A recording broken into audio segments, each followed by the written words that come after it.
nós não tenhamos que chegar a ter esses assuntos. Então nós estudamos a Palavra de Deus, aprendemos a Palavra de Deus, mesmo que não seja aparentemente em todos os assuntos que ela contempla, algo que tenha a ver, se calhar, com a realidade da nossa igreja, mas não quer dizer que ela não tenha que ser liberta profeticamente e que não tenha que ser já lançada em forma de, não é, como é que se diz? De prevenção contra outras situações, certo? Porque até Jesus também nos disse para nós orarmos para não virmos a cair em tentação. Ele disse, não esperes que a tentação chegue, para depois ires ali no instantinho fazer uma oraçãozinha rápida. Assim, ora primeiro, prepara-te primeiro, porque a tentação ela vai chegar. Quando chegar, vocês já estão preparados e não vão cair, correto? Portanto, e eu sempre costumo dizer que é preferível ter uma cerca cá em cima no precipício, né, do que um hospital lá em baixo. É preferível não cair, depois lá em baixo ter um hospital para sermos tratados. Então, quando estamos a falar sobre a Epístola de Coríntio, é uma epístola, a meu ver, riquíssima e que lida com N assuntos que, de alguma forma, ou de forma mais evidente ou menos evidente, ela se revê na vida de toda a gente, certo? Na vida de toda a gente. Porque em todos os assuntos que nós temos falado aqui, poderá não ser importante para 20 ou 30 pessoas, mas basta haver uma pessoa que esteja a precisar de lidar com estas coisas para já ser importante. E depois estamos a falar daquilo que nós estamos a libertar na área do Espírito. Bem, semana passada nós falámos sobre a última parte do capítulo 6 de Coríntios e que eu até dei ao estudo o nome de A Carne é Fraca, mas o molho é bom. Não é? A carne é fraca, mas o molho é bom. E isto, a propósito, lembro-me de uma expressão de há uns anos atrás de um irmão que quando confrontado com a palavra, ele sempre dizia, pá, mas eu bem tento, mas eu não sou capaz. Eu sei que Deus quer aquilo para mim, mas eu não sou capaz. E então ele dizia, sabe, a carne é fraca, mas o molho é tão bom. Então ficou-me esta na ideia. Hoje eu decidi, pegando aqui no versículo, falar sobre abraçar ou abrasar. Abraçar ou abrasar.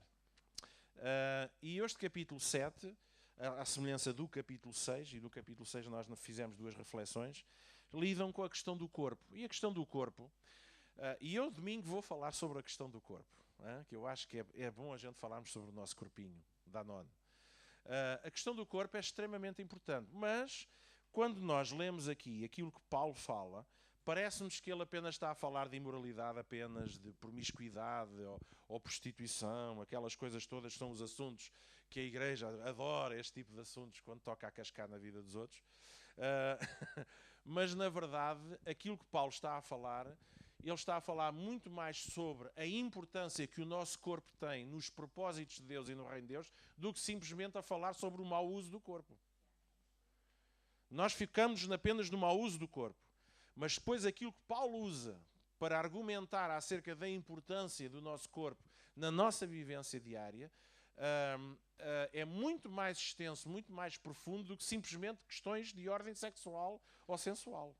E domingo nós vamos falar um pouquinho acerca disso. Tá bem? Agora não vou falar tanto só sobre isso, vou falar especificamente sobre o que o capítulo 7 aqui nos fala. No capítulo 6, Paulo dá-nos três, na última parte do capítulo 6, Paulo falou-nos três razões que ele apresentou sobre a questão do corpo. Ele fala que o corpo físico do cristão é para dedicação a Deus, não é para ser gasto de outra maneira, é para ser dedicado a Deus. O corpo físico do cristão está unido a Cristo, portanto não é uma questão apenas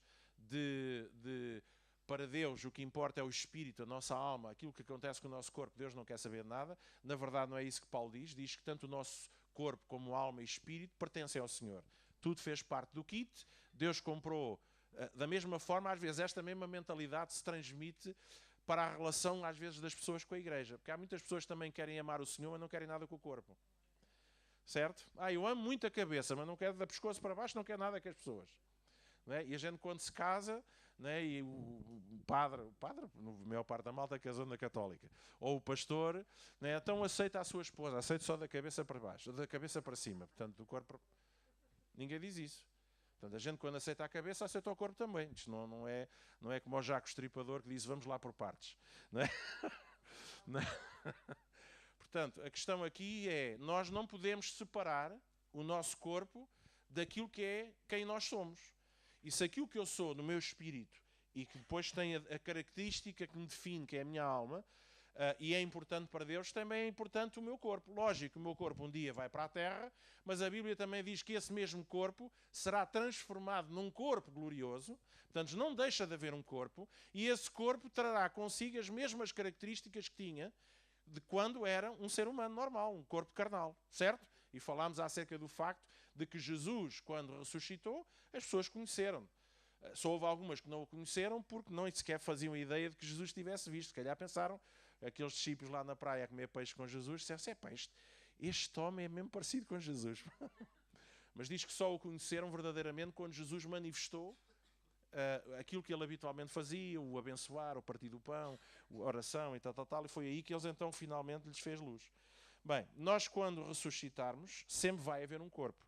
Agora, o facto deste corpo em si, matéria, um dia ir para a Terra, não quer dizer que aquilo que fazemos com ele enquanto estamos vivos, que não deixa de ser importante para Deus e que não deixa de ser importante para nós e que não seja até através disso que Deus é glorificado.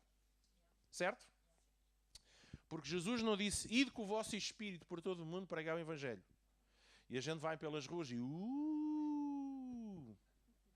Não, a gente vai, mas vamos como? Com o corpo. Se não tivermos corpo, não há pregação para dar. Certo? Domingo vamos falar um pouquinho acerca disso. Tal maneira importante que Deus fez-se a si mesmo com um corpo para estar connosco. E para cumprir um propósito que em espírito só não era possível cumprir-se. Mas isso fica depois para domingo. Bem, Paulo, por sua vez, portanto, diz que o nosso corpo está unido também a Cristo, faz parte de quem nós somos e pertence a Deus, é propriedade dele. E, por última análise, Paulo diz que o corpo físico do cristão é templo do Espírito Santo. Coisa bonita. Hein? É templo do Espírito Santo. O Espírito Santo habita em nós sabemos disto, mas falámos acerca de toda uma série de outras coisas que têm a ver com isto. Ora bem, hoje nós vamos falar sobre o capítulo 7. E vamos ler o capítulo 7 do princípio ao fim. E depois iremos fazer algumas reflexões sobre isto. Amém? Vocês querem? Se não quiserem, digam já que eu vou falar sobre outra coisa. Não. Diz assim, ora, quanto às coisas de que me escrevestes, e Paulo volta a dizer, atenção, que todas estas coisas que eu estou-vos a falar, isto foi-me relatado primeiro por vocês mesmos. Portanto, eu sei que isto acontece. E há dúvidas e questões e perguntas que vocês fizeram. Ora, quanto às coisas de que me escrevestes, bom seria que o homem não tocasse em mulher. E alguns pensam, aquele Paulo era estranho. Mas por causa da prostituição, tenha cada homem a sua própria mulher. Assim já estamos melhor. E cada mulher o seu próprio marido. O marido paga à mulher o que é devido. Bem, aqui não está a falar de euros, não é? Está bem? Portanto, nada de meter um taxímetro na mesinha de cabeceira. Tá? Mas o marido paga à mulher o que lhe é devido e do mesmo modo a mulher ao marido. A mulher não tem autoridade sobre o seu próprio corpo, mas sim o marido. Os homens todos a esfregar a mão. Mas depois, e também da mesma sorte, o marido não tem autoridade sobre o seu próprio corpo. Ou seja, ninguém tem autoridade em ninguém. Porque numa aliança a gente entrega-se. Mas sim a mulher. Então não vos negueis um ao outro, senão de comum acordo por algum tempo, a fim de vos aplicardes à oração e depois vos ajuntardes outra vez, para que Satanás não vos tente pela vossa incontinência. Atenção que a palavra incontinência não se aplica apenas às pinguinhas. Está bem? Digo isto, porém, como que por concessão e não por mandamento. Ou seja, isto é a minha opinião, isto não é um mandamento, mas acho que é importante ter este equilíbrio. Contudo, queria que todos os homens fossem como eu mesmo, mas cada um tem de Deus o seu próprio dom, um de um modo e outro de outro modo. Digo, porém, aos solteiros e às viúvas que lhes é bom se ficarem como eu. Mas se não podem conter-se, casem-se, porque é melhor casar do que abrasar-se. Todavia, aos casados mando eu, não eu, agora aqui, Paulo diz, todavia aos casados mando, não eu, mas o Senhor, que a mulher não se aparte do marido. Porém, se se apartar, que fique sem casar, ou se reconcilie com o marido, e que o marido não deixe a mulher. Mas aos outros digo eu, não o Senhor, se algum irmão tem mulher incrédula e ela consente em viver com ele, não se separe dela. E se alguma mulher tem marido incrédulo e ele consente em habitar com ela, não se separe dele, porque o marido incrédulo é santificado pela mulher. Hã? E este versículozinho agora dava-vos jeito para umas situaçõezinhas aí, de algumas irmãs que às vezes quase querem obrigar o marido a fazer gargarejos com água benta e querem que o marido se converta à salvação e se converta à força, mas diz aqui que a simples presença de alguém salvo numa casa já santifica o outro. Não? É caso para dizer, viva a sua salvação e deixe que a sua salvação faça o resto. Pois como sabes tu, exato, mas se o incrédulo se apartar, não, peraí, versículo 14, porque o marido incrédulo é santificado pela mulher e a mulher incrédula é santificada pelo marido crente, de outro modo os vossos filhos seriam imundos, mas agora são santos. Lembras-te daquilo que vinhamos a falar no caminho? Isto é muito interessante. Isto levanta uma série de perguntas que eu agora não temos tempo para isso. Mas se o incrédulo se apartar, aparte-se, porque neste caso o irmão ou a irmã não está sujeito à servidão, pois Deus nos chamou em paz. Pois como sabes tu, ó mulher, se salvarás o teu marido, ou como sabes tu, ó marido, se salvarás a tua mulher? Somente ande cada um como o Senhor lhe repartiu, ou o dom, ou a capacidade, cada um como Deus o chamou. E é isso o que ordeno em todas as igrejas.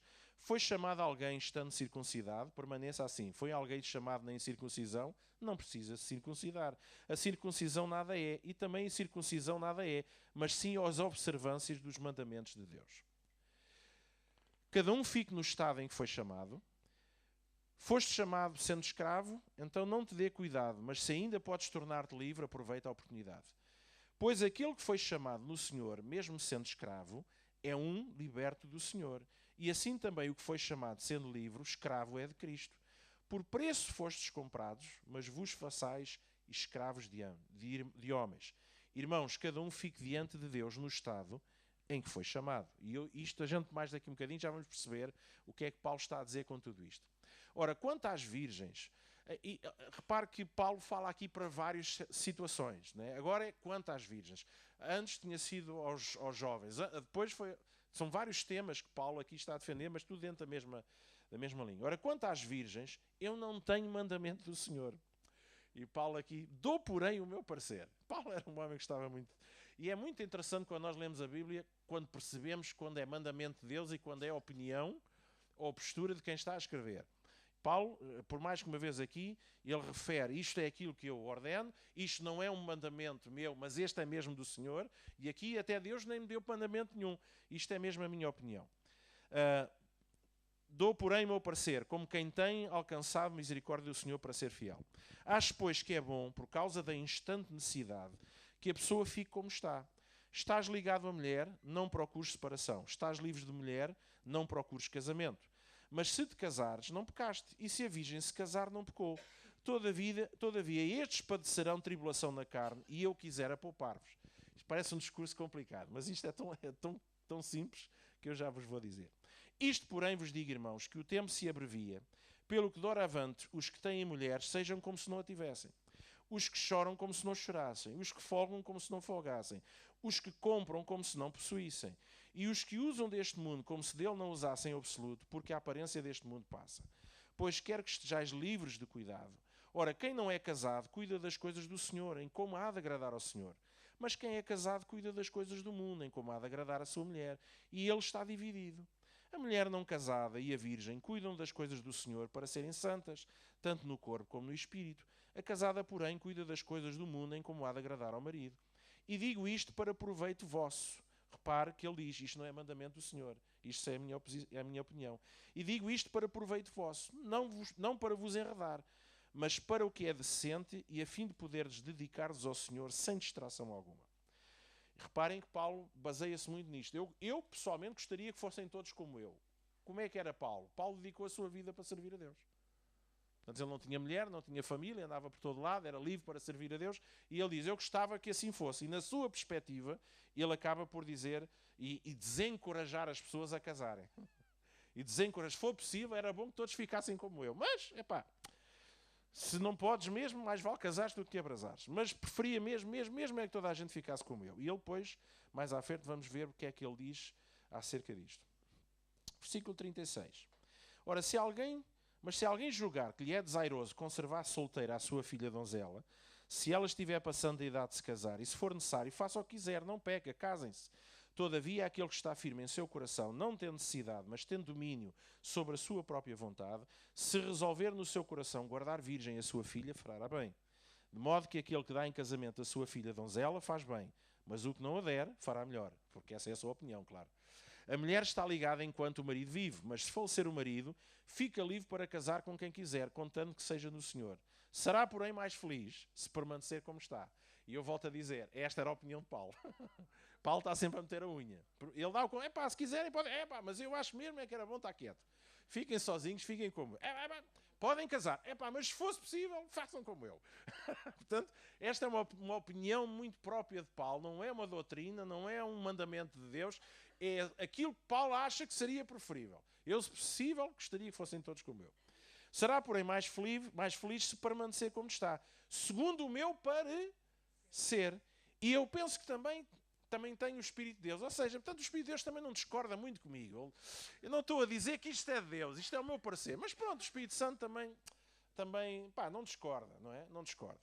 Bem, Paulo aqui, eu só quero relembrar uma coisita que aconteceu no capítulo 6 e que nós estávamos a falar. Uma das causas para a imoralidade, para a prostituição, para o desequilíbrio daquilo que acontecia a nível do corpo das pessoas ali, era o facto de ter entrado uma heresia no meio da mentalidade da igreja que se chamava agnosticismo. E os agnósticos o que é que defendiam? Defendiam que a matéria em si mesma é má, é impura, é lixo, é suja. Portanto, o nosso corpo é pecaminoso, o nosso corpo é lixo, é sujo. Então, o que importa é ter um espírito puro, ter uma alma tocada por Deus, mas o corpo, como é lixo, tem uma natureza pecaminosa, um dia vai para a terra, portanto, aquilo que acontecer com o corpo não tem importância nenhuma. Ou seja, interessa que espiritualmente eu esteja bem, mas o meu corpo pode fazer tudo o que lhe quiser. Vale tudo menos tirar olhos. Bem, a Júlia acredita mesmo nisso, não é? Que até os olhos devem... Não, eu sei, eu estou a brincar. Bem, esta mentalidade entrou na mentalidade dos cristãos e pontualmente levou a quê? Levou a que as pessoas andavam na igreja e eram filhos de Deus e acreditavam. E Paulo chama-os de santos, de filhos de Deus, não está isso em causa. Só que viviam vidas extremamente, na sua expressão corporal, opostas à sua natureza espiritual, por causa desta heresia que tinha entrado. Portanto, aquilo que nós fazemos com o corpo não é importante. Para Deus, Deus não quer saber do nosso corpo para nada. O nosso corpo é para a morte. Portanto, Deus nem quer a nossa carne para coisa nenhuma. Portanto, espiritualmente eu estou bem. Aleluia, glória a Deus, salabi, salavá. Não é? Mas depois eu vou e faço com o meu corpo o que eu quero fazer. O que me apetecer. Porque, afinal de contas, há uma separação entre aquilo que é o espírito e que é a carne. E Paulo, no capítulo 6, desmonta essa heresia, desmonta esse argumento, trazendo os tais argumentos que eu falei há bocadinho. Não, o nosso corpo é um com o Senhor. Porque nós somos sempre um com quem nós nos ligamos. E Paulo faz a ligação com a questão, aquele que se liga a uma outra pessoa, e neste caso ele usa a questão da prostituição, que era um grave problema na cidade de Corinto, se tu te ligas a uma prostituta, tu és um com ela. Nós nos tornamos um com quem nos ligamos. E ele depois faz a ligação a se tu estás ligado a Cristo, tu és um com Ele. Se és um com Ele, o teu corpo está ligado a Ele. Aquilo que fazes com o teu corpo está intimamente ligado com aquela pessoa com quem tu te entregas. Correto? Então, porquê? Porque havia esta heresia, esta mentalidade subtil que entrou dentro da igreja. Mas depois Depois surgiu um outro problema. E qual era o problema? O problema era que, fruto também dessa heresia, se por um lado essa mentalidade levava à libertinagem, por outro lado, levou a que outros levassem isto tão a sério, no ponto de dizer assim, a carne é suja, a carne é má, então o que é que nós vamos fazer? Vamos maltratar a carne. Vamos saltar para o outro lado. E o que é que era saltar para o outro lado?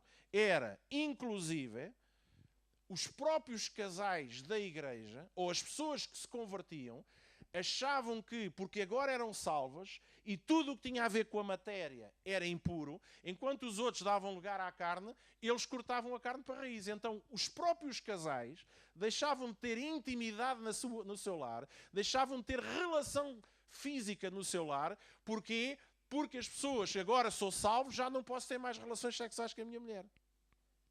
E isto começou a trazer outros problemas à igreja. Começou a trazer outro desequilíbrio. Por isso é que Paulo faz toda aquela defesa dizendo, para lá, gente, vocês são casados, aproveitem, pá. Isto não tem nada a ver, vamos trazer aqui um equilíbrio. Se porventura alguma vez vocês decidirem parar e separar-se, que seja de mútuo acordo e seja por um pouco de tempo e só para fins terapêuticos, de oração. Só porque vocês querem tirar um tempo para jejuar, orar, querem estar concentrados, é pá, porreirinho. Mas isto é só por um pouquinho, não abusem da sorte. Porque logo mais vocês estão a ser tentados e Satanás pode entrar e vocês não se safam. Percebem o que é que eu estou a dizer? Fruto desta heresia que entrava nesta mentalidade que se misturou na igreja, havia aqueles que diziam, isto é para morrer, isto é para morrer. Então deixa-me aproveitar em carne enquanto estou vivo. Vale tudo menos tirar olhos. Então depressa estavam na igreja a falar línguas, como saíam da igreja e iam às meninas. Na altura não eram meninas, eram mesmo já velhotas e tal. Não, estou a brincar. Iam lá, pronto. Porque para eles era normal, não tem problema nenhum. O interesse é que espiritualmente está tudo bem. E sabe que de alguma forma, às vezes, não digo levado a este exagero, mas às vezes há um pouco desta mentalidade no meio do cristão. Eu sou cristão, eu vou ao culto ao domingo, à sexta-feira, canto, louvo, tal, dou as minhas ofertas, mas depois saio porta fora e vivo uma vida, não é? Que eu não estou a dizer que entramos em imoralidades sexuais, mas estou a dizer que a forma como vivemos com o nosso corpo não coincide com aquilo que é a natureza que reina em nós. Alguém percebe o que é que eu estou a dizer? Mas isso fica para domingo.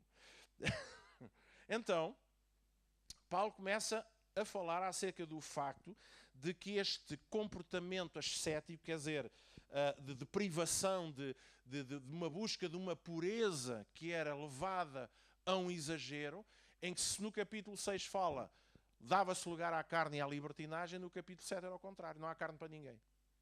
E isto começou a trazer crises aos casamentos da igreja, às famílias da igreja, não é? Depois apareceu também lá dentro uma turma, digamos assim, uma equipa de malta, um grupo de gente que defendia o celibato e que nessa proibição de celibato, inclusive ensinavam os pais a não deixarem as suas filhas casar. E mais tarde nós vemos Paulo a falar acerca dos pais que não queriam eventualmente deixar as suas filhas virgens casar. Embora Paulo diz, não, eu até preferia que ficassem todos como eu. Mas não obriga nem impeçam as pessoas a casar por causa desta mesma mentalidade. Porque aquilo que nós fazemos com o nosso corpo, acho que é extremamente importante. Então, quer o casamento, quer o celibato. Aliás, a questão do celibato é uma questão que tem passado pela cabeça de todo o ser humano. Porque quando chega a altura, nós sempre perguntamos se celibato ou não. Eu não sei celibato, mas pronto, se lhe bater, depois... Não, alguns perceberam agora. Mas Paulo estava aqui a tentar trazer este equilíbrio entre aqueles que diziam que nem sequer se devia casar, defendia-se o celibato, fazia-se do celibato como a única hipótese, e havia os outros que achavam que a carnalidade é que era bom, e depois ainda havia aqueles que diziam que o casamento é que deve ser, que deve ser. Então Paulo ele traz aqui um equilíbrio dizendo que são opções legítimas, quem quiser pode casar, quem quiser pode ficar celibatário, pode ficar solteiro, isso é uma decisão de cada um, mas quando tomarmos essas decisões devemos nos manter firmes a essas decisões, a essas escolhas. E Paulo estava a trazer esta argumentação ao pessoal. Entre o versículo 1 e o versículo 7, Paulo ele começa por dizer que o cristão casado, não é o castão, é o cristão casado, ele deve desfrutar do sexo, da relação sexual, apenas com o seu cônjuge, certo? Apenas com o seu cônjuge. E isto estava era em contraposição ou em oposição àquilo que os outros, antes, que falámos no capítulo 6, faziam, que era entregavam-se a toda a forma de promiscuidade, saltavam a cerca, porque, enfim, todos os dias experimentavam uma coisa diferente, porque, afinal de contas, o corpinho o que se faz com o corpinho não é muito, muito importante. Então, tudo bem, pá, se vocês são casados, mantenham-se casados, mas o mínimo que vocês podem fazer é manterem-se fiéis às vossas mulheres, deixarem de andar a saltar de cama em cama, deixarem de andar a experimentar outras questões e...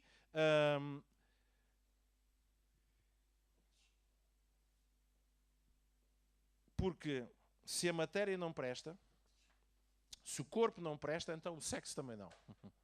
Basicamente é esta mentalidade. Então, se vocês acham que aquilo que acontece com o corpo não é importante, então também o sexo não é importante. Mas se é importante, então permaneçam fiéis aos vossos lares. Paulo, ele fala acerca disso. O marido paga à mulher o que é devido e, do mesmo modo, a mulher ao marido. Correto? E quando diz pague, é o que lhe é devido. Vocês percebem o que é que eu estou a dizer? Não está com isto a dizer que é suposto o marido chegar a casa e independentemente se a esposa está psicologicamente bem, se está bem disposta, se está para aí virada, se não está cansada, e o marido chega ali e aquilo tem que ser à força, e vice-versa a mesma coisa também. A mulher chega a casa, o marido está cansado, teve todo o dia a trabalhar, a alancar com toneladas, e a mulher diz também não sei o quê. Não, nós estamos aqui a falar de violentar vontades, nós estamos aqui a falar de ultrapassar o respeito mútuo de cada pessoa, mas estamos a falar, meus irmãos, que o sexo é uma coisa fantástica, deve ser vivida dentro de uma relação de casamento, correto? E que nos é devido dar ao outro aquilo que o outro precisa. Ou seja, Paulo no fundo está a dizer, gente, pá, aproveitem. Aproveitem. Ok? Paulo diz que quando nos casamos, nos comprometemos a dividir o nosso corpo com o nosso cônjuge. Coisa fantástica. Não é só aturar uma feitio. É também darmos aquilo que é nosso. Daí a importância do corpo. Diga comigo, a importância do corpo. E é por isso também que Deus fala da relação da igreja com Cristo como a relação do homem e da mulher. Porque é suposto na relação da igreja com Cristo também darmos o nosso corpo, porque é devido ao Senhor. Hein? É que, eu volto a dizer, isto aqui não é só falar propriamente de questões sexuais, estamos a falar dos princípios divinos. Porque Deus fala da relação da igreja com Cristo como a relação de um homem e de uma mulher. Paulo está aqui a dizer, gente, vocês no casamento, pá, é suposto vocês darem-se um ao outro, certo? Encontrem lá o vosso esquema, a vossa forma de estar, mas não se privem um ao outro. Deem-se um ao outro, celebrem o vosso casamento, desfrutem da vivência sexual. Da mesma forma como é esperado que a igreja também se apresente de corpinho bem feito, cada vez que Deus espera por nós. Hein? Mais nada. Então, Paulo está a dizer, se é para nos casarmos e não termos sexo com a nossa mulher, e mais uma vez eu volto a dizer, Paulo está a lidar com um problema que surgiu, ou seja, havia crentes que deixaram de ter relação sexual com a sua mulher ou com o seu marido, porque agora eram crentes, e o outro extremo era, então se a carne é má, sexo também é mau, eu não quero nada já não volto a ter relações com a minha mulher e com o meu marido. Paulo está a trazer esse equilíbrio. Amém? Eu sei que alguns irmãos estão a olhar para mim e dizem, pastor, mas eu não sou casado. Está bem, mas aprendam, vão aprendendo. Porque há aqui princípios espirituais que não têm a ver apenas com uma relação de um homem e de uma mulher. Ok? Mas Paulo está a dizer, se é para casar e não ter relação entre esse casal, até mais vale alugar um quarto a meias ou uma casa a meias e dividir o espaço com uma pessoa que divida as despesas e fica mais barato. Então não é? Mas sabe, o interessante disto é que acaso para dizer, eu poderia pôr isto nesta perspectiva. Se é suposto eu ter uma aliança com Deus e não ter sexo com Ele, alguém percebe o que é que eu estou aqui a dizer com a palavra agora sexo? Não ter intimidade com Ele e não me dar a Ele fisicamente sempre que Ele requer isso de mim, então mais vale ir para a praia apanhar banhos de sol. Porque este é o princípio. Então, Paulo não está aqui a falar apenas de momentos pontuais, está a falar de uma atitude geral em relação ao casamento, e ele está a falar acerca do facto de que os casamentos são e existem para isso mesmo, para nós celebrarmos na totalidade, seja espiritual, emocional e física, aquilo que existe de bom entre nós. Amém? Paulo está a dizer, gente, não mentem nessa de que ter sexo é só para ter filhos. Não me entrem nessa de que a relação sexual é pecaminosa, porque tudo o que tem a ver com a carne é pecaminoso. Vocês sabem que até há muito pouco tempo, em determinadas vertentes da religião cristã, da cristandade, era ensinado isto.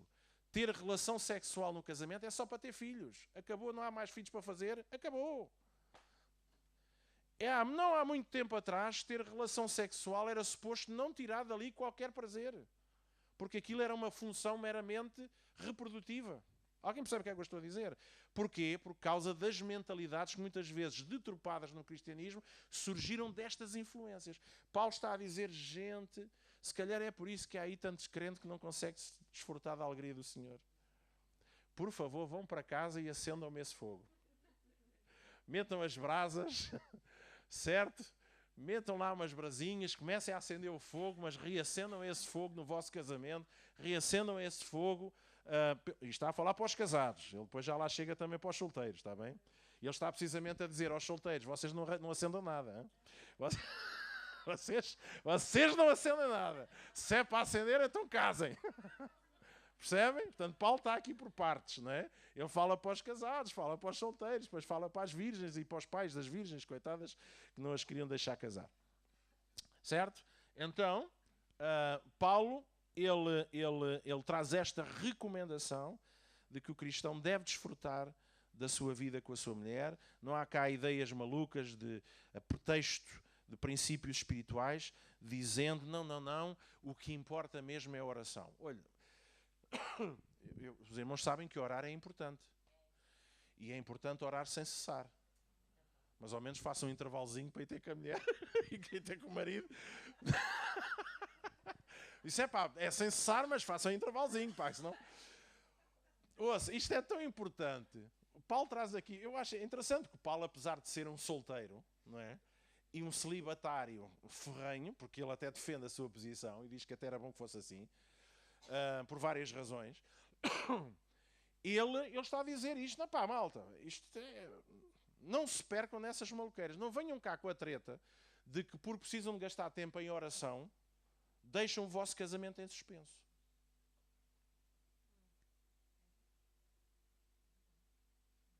Porque às duas por três a gente gasta tanto tempo a orar,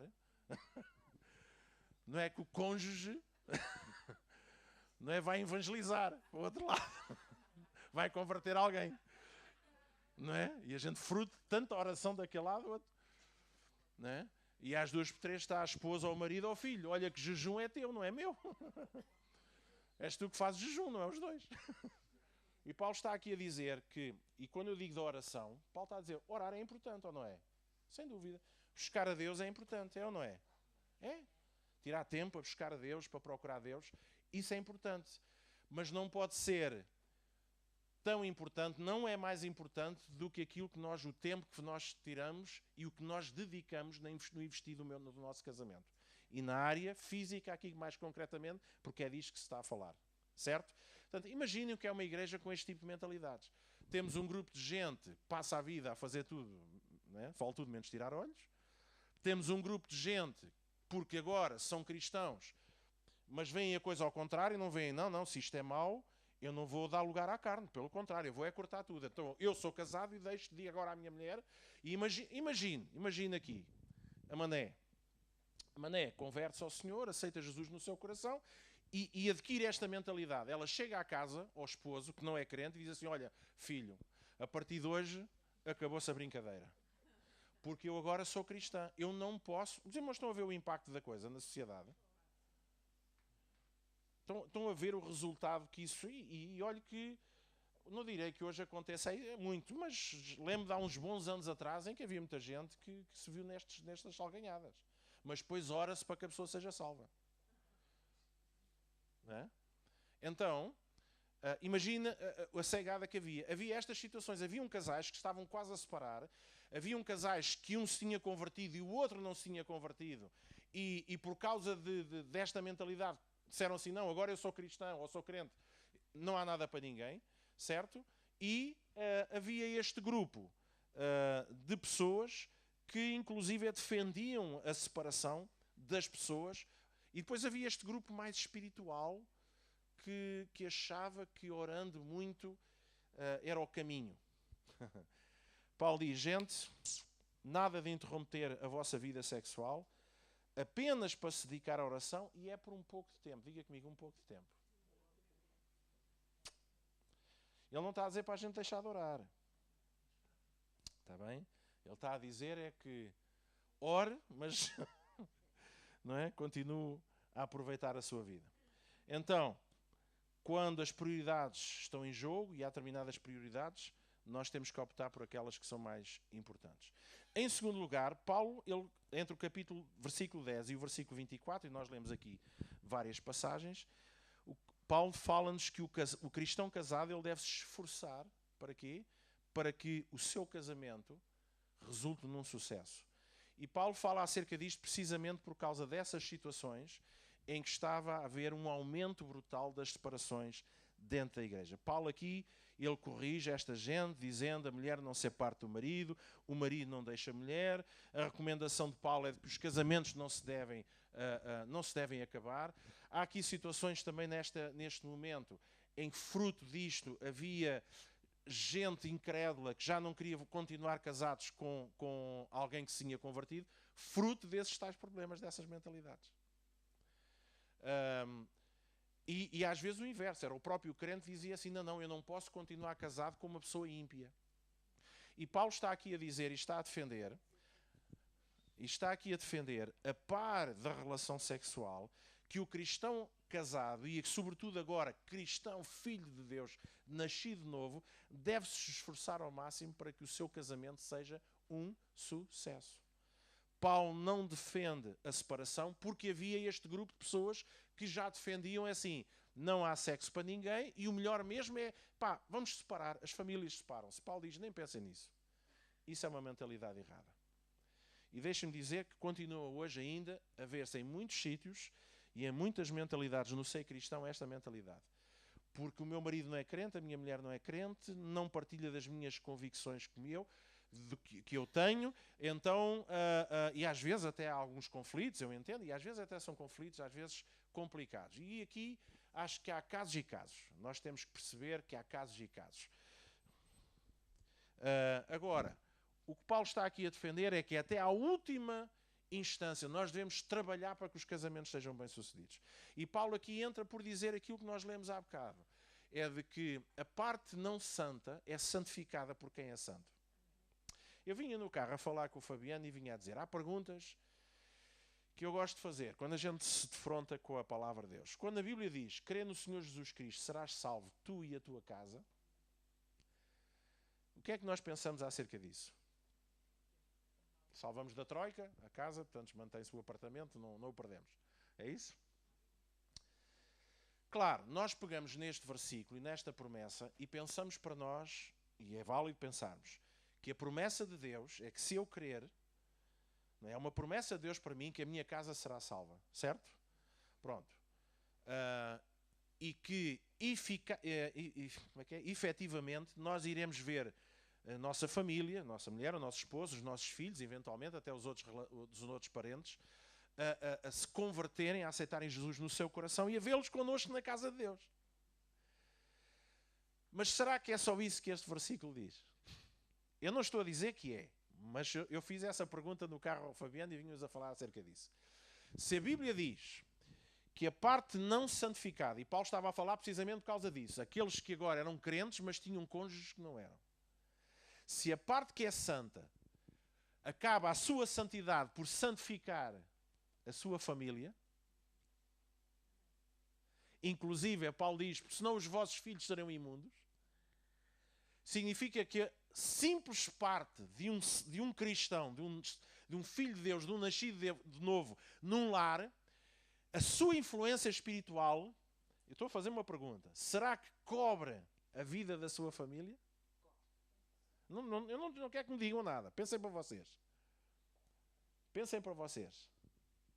E sabe, claro, a gente pode pôr isto, podemos ver isto de maneiras diferentes. Eu posso ver isto como, a minha salvação, claro, cada um tem que fazer a sua decisão, tudo bem, mas isto é aquilo que nós sabemos. Mas será que a gente conhece a totalidade da graça de Deus? Será que eu sendo um filho de Deus, agora nascido novo, eu chego a casa e em vez de dizer à minha mulher, mulher, a partir de hoje não há nada para ninguém. Antes, pelo contrário, eu abraço a minha mulher, eu abraço os meus filhos e eu sou um cristão a 100%. E em vez de passar a vida a picar-lhe os miolos e a dizer tens que ir, tens de ser salva e tens que ir à igreja e tens que fazer isto e fazer aquilo, eu simplesmente com a minha fé e a minha salvação cubro a minha família com a salvação de Deus. Outra pergunta. E será que se nós vermos as coisas desta maneira, nós não vamos começar a lidar com a nossa família como se eles já estivessem salvos? Em vez de estarmos sempre a olhar para eles e a pensar que eles vão parar ao inferno? Alguém percebe o que é que eu estou a dizer? Porque quando nós lemos estas coisas e refletimos nestas coisas de Paulo, nós precisamos de perceber para além de simplesmente aquilo que ele está a falar. Estamos a falar dos princípios. E o princípio de Paulo está aqui a dizer, gente, esforcem-se até ao máximo pelo vosso casamento. Sabem? Porque, na verdade, apesar do teu cônjuge, se calhar à tua vista, tu achas que é impuro, que é alguém a quem te deves separar, nem deves ter relação sexual com ele, mas deixa-me dizer, meu caro, tu que já és salvo, só pela tua salvação eles estão a ser abençoados. Os teus filhos não são impuros. A tua mulher é santificada, o teu marido é santificado. Então vive com eles, celebra com eles, fala com eles, ministra a vida deles como se eles já fossem salvos. Porque na verdade é isso que eu quero que tu saibas e creias e vejas. Alguém percebe o que é que eu estou a dizer? Eu pergunto se não teríamos muito mais famílias completas a seguir a Jesus. Porque em vez de termos esta coisa, eu sou salvo, ele não é, ele vai para o inferno e a gente passa a vida a tentar convencê-los e forçá-los a ir a uma igreja e a aceitarem aquilo que nós aceitamos. Oh, meu irmão, aceita tu primeiro uma realidade, uma verdade, uma revelação de Deus e depois começa a viver no meio da tua casa como se aquela gente já fosse toda salva. Mas isto sou eu com os nervos. E eu, quando me enervo, digo assim umas coisas. Então Paulo diz, esforça-te, dá ao máximo, trabalha pelo teu casamento, não venham cá com essas macacoas e essas mentalidades, não, ele é do inferno. Aquele meu marido, aquela minha, é um ímpio. Malandro. Amém? Alguém percebe o que é que eu estou a dizer? Porque isto tinha a ver com a mentalidade que sorrateiramente entrou dentro da igreja e começou a minar. E minou aonde? Onde há mais gosta que é nas famílias. Uns porque adulteravam a torto e direito, saltavam de cama em cama. Outros porque nem sequer iam para a cama com a mulher. E outros que pensavam que o melhor mesmo é a gente separar-se porque, enfim, isto não bate a bota com a perdigota. Meus irmãos, deixe-me dizer. Isto tem ainda a ver com a mesma mentalidade de sempre. Nós fomos separados do mundo. Fomos. Mas é para estarmos no meio do mundo. E fomos separados, não é porque eu sou melhor do que eles. É porque já não penso como eles. E é aí que está a separação. Eu não penso como eles. Eu não vejo como eles. Eu vejo melhor. Eu sinto melhor. Eu amo mais. Alguém percebe? Porque o mundo, ao contrário do que as pessoas pensam, as pessoas continuam a dizer que foi Deus que as rejeitou e que se afastou pelo pecado delas. Mas não foi. As pessoas é que se afastaram de Deus quando pecaram. Adão é que se escondeu. Deus continua a ir lá ao mesmo sítio e à procura deles. Ou seja, a igreja está aqui, nós como cristãos, sejam com os nossos entes queridos, os nossos familiares, mulheres, filhos, parentes, enfim, não sei o quê, seja com quem que seja, é para estarmos no meio deles e vivemos como eles, como se eles já fossem salvos pela fé em nome de Jesus. Então devemos trabalhar. Paulo recomendou, Paulo exortou, esforcem-se para ter sucesso no meio dos vossos casamentos. Certo? Quando a fé cristã alcança uma família, ela é razão para novas bênçãos e não para novas desavenças. Ai, mas o Senhor disse que ia trazer faca. Olha, eu também trago lá, de vez em quando é preciso cortar o presunto. A faca ali tinha a ver com outras coisas, meus irmãos. Ai, Deus veio para fazer separação, para pôr guerra e violência entre. Meus irmãos, mas estamos a falar a nível do espírito. Não estamos a falar de andarmos todos à pancada agora porque sou cristão e chego a casa e dou pancada na mulher porque ela tem que vir à igreja comigo. Não tem nada a ver com isso, gente. Não tem nada a ver com isso. Tem a ver a nível espiritual. Houve uma separação. Nós deixámos de partilhar os mesmos valores e o mesmo espírito. Mas em termos de amor... Alguém percebe o que é que eu estou a dizer ou eu estou a falar chinês? Há tanto casamento que teria sido salvo. Tanta situação que teria sido recuperável. Tanta família que estaria hoje na casa de Deus. É? Paulo, ele continua a dizer no versículo 11, separou-se, então que fique só, ou reconcilie-se. Volta a tentar reconciliar-se com a pessoa. Ainda nunca é tarde para voltar atrás e agarrar naquele casamento. Hein? E depois Paulo diz, mas ficou sozinho, houve uma separação, se calhar já houve alguém que entretanto se separou, aconteceu. Então Paulo diz, ou reconcilias-te, ou então... E quando Paulo faz a defesa de que se alguém se separa, não deve voltar a casar, ele não está aqui a falar no sentido de que é um grande pecado a pessoa voltar a casar com outra pessoa. O que ele está a dizer é defendendo este princípio. Ou ficas sozinho porque eu acho que é o melhor, eu gostava que todos ficassem sozinhos, ou então, caso queiras voltar a casar, tenta reconciliar-te com a pessoa com quem tiveste casado. Porquê? Porque casamento deve ser sempre lutado até ao fim. Deve-se tentar sempre ir até ao fim. Reconstruir, restaurar. E este é todo o argumento de Paulo. E os irmãos em casa depois leem outra vez este capítulo e comecem a perceber estas argumentações que Paulo fala. Paulo está a tentar lidar com a questão da moralidade, está a tentar dizer aos cristãos, por favor, esforcem-se para o sucesso do vosso casamento. Porque desfazer um casamento é uma verdadeira tolice, porque no casamento está a herança de Deus. Amém? Então, no versículo 16, Paulo até diz, quem sabe se tu não salvarás o teu cônjuge, se tu não vais conseguir. Quando ele diz salvar, ele está a falar num sentido não de espiritual, mas salvar para o casamento, para a relação, para aquela situação que foi quebrada. Amém? Bem. O quê? Qual pergunta? É uma pergunta de certeza e de dúvida. Paulo tem essa certeza, mas ele está a dizer isso a ti. Quem sabe se, porque alguns deles estão a falar de casamentos separados, fruto às vezes de... Repara, o que Paulo está aqui a dizer é o seguinte, há casamentos aqui que foram destruídos. Porquê? Uma, pela libertinagem, pela imoralidade, malta que achou que vale tudo menos tirar olhos, são muito fiéis no Senhor e tal, mas a carne, como é para a perdição, tanto faz estar hoje com a minha mulher, como está depois com mais 2 ou 3. Certo? Outro caso que causava problema e causou separação foi situações de pessoas que chegaram a casa e disseram, agora sou salvo, portanto eu agora não posso ter relações sexuais contigo. E isto causou, a médio prazo, separações. Quando uma separação já aconteceu, ou quando numa relação de casamento já a coisa se esfriou de tal maneira, porque eu quero que vocês se ponham na posição de alguém. Eu ponho nessa posição. Eu estava a dizer isso ao Fabiano em relação a outra coisa. Há coisas que eu tenho dificuldade em perceber. Porque eu aceitei Jesus com 7 anos, cresci dentro da igreja, não é? Conheci uma esposa, a minha esposa já era crente, os meus filhos foram criados na igreja, portanto, mas imagine, portanto, eu não sei muito bem o que é não ser crente. Portanto, isto para mim, eu nunca o fui, não é? Nunca me lembro conscientemente nunca o ter sido. Agora, mas eu quero me pôr no lugar de uma pessoa, vamos supor, eu sou casado com a minha mulher, somos os dois descrentes. E a minha mulher ouve a palavra de Deus, vai a um culto ou a qualquer lado, aceita Jesus. E a mentalidade que lhe é incutida é de que a relação física é pecado.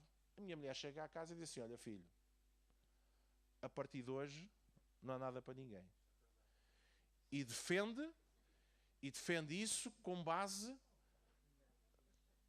numa diretiva religiosa. Alguém percebe o que é gostoso? Vocês estão a ver o que é que passa pela cabeça da outra pessoa? Não, ouça. Pense bem, é que a gente esquece destas coisas, mas isto tem acontecido em muita parte do mundo. Imagine, para mim, a minha mulher traiu-me com a igreja. Não era assim? Pronto, mas eu estou a dizer, estou aqui a falar daquilo que era. E estamos a imaginar das consequências no meio de uma série de famílias e de casamentos que já estavam nesse ponto e já tinham separado. E Paulo está aqui a incentivar a malta a dedicar-se à sua mulher, as mulheres aos seus maridos, procurarem reatar, reconquistar esses casamentos e, eventualmente, quem sabe, se eles não vão ser bem-sucedidos. Paulo não está aqui a dar garantia, porque os estragos já foram tão grandes, mas devemos e podemos trabalhar para que os casamentos eles permaneçam firmes e fortes e cresçam em Deus. Certo? Certo? Ok. Claro, Paulo põe aqui no versículo 15 a possibilidade do quê? De que a causa dessa separação tenha partido da parte não crente, mas ainda assim Paulo diz que o crente deve levar até às últimas consequências o investimento nesse relacionamento. E eu já são 10h22, já não vamos dar aqui a última parte, ficamos para a semana, em que Paulo fala acerca do celibato. Ok? A questão do celibato é uma questão interessante, é uma questão presente sempre, todo o momento em que nós lemos esta passagem, porque Paulo continua a dizer, se fosse possível, eu queria que todos ficassem como eu. Mas Paulo depois também vai falar acerca disso e dizer que só se pode ser celibatário ou solteiro, para isso é preciso uma graça de Deus especial. Assim como é preciso uma graça de Deus para estar casado. Uma grande graça. É ou não é? Há gente que casou só porque era suposto casar e depois viveram infelizes para sempre. Não é porque não sejam os dois boas pessoas e não queiram que as coisas funcionem, mas porque há pessoas que têm mesmo muita dificuldade em viver casados com outros. Certo? Portanto, tanto para uma coisa como a outra, e Paulo fala um pouquinho acerca disso. Mas lá está, também havia este exagero, de que também havia gente, se calhar até fãs de Paulo, que estavam na igreja a ensinar, lá está, pá, físico é mau, sejam todos celibatários. E havia pais que já estavam a obrigar as filhas virgens a ficarem celibatárias. E Paulo entra em defesa dessa malta. Epá, eu até gostaria que fossem todos como eu, mas por favor, se elas querem casar, deixem-nas casar. Porque é preferível casarem-se do que depois estarem a virar febras, a virar frangos. Mais vale casar do que abrasar. Alguém percebeu? Bem, estes assuntos todos que nós falamos, mas isto foi lá na igreja de Corinto. É só na igreja de Corinto? Muita desta mentalidade, muitos destes problemas podem não acontecer de tão grosso modo dentro de uma igreja, mas acontecem em doses muito minúsculas, muitas vezes, muito de forma celular na vida de várias pessoas. Mentalidades que se desenvolvem de extremos, de excessos, mas também uma mesma mentalidade, e domingo vamos falar sobre isso, que se aplica na nossa relação com Deus, na relação da igreja com Deus. Há muito desta influência agnóstica, asceta, na mentalidade da vivência do cristão e da relação com Deus. Domingo vamos falar um pouquinho acerca disso. Estou só aqui a lançar a bisca, que é para ver se os irmãos não vêm, não é? Domingo, então já sei o que é que o pastor vai falar. Eu sei, minha querida, estava a brincar. Mas é muito, para mim é extremamente importante e necessário, e iremos estudar outras epístolas no futuro, não é só Coríntios, mas Coríntios vai lidar aqui, está a lidar com uma questão que eu acho que nem todos estamos a perceber. Não estamos a falar só de imoralidade, não estamos só a falar de adultério, não estamos só a falar de prostituição, não estamos a falar apenas acerca da forma como usamos de forma ilimitada ou limitada o nosso corpo.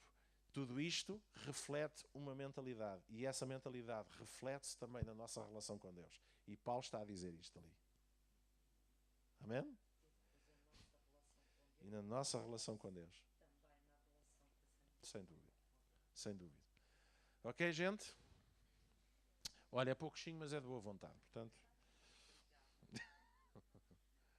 vamos ficar de pé. São 10h26.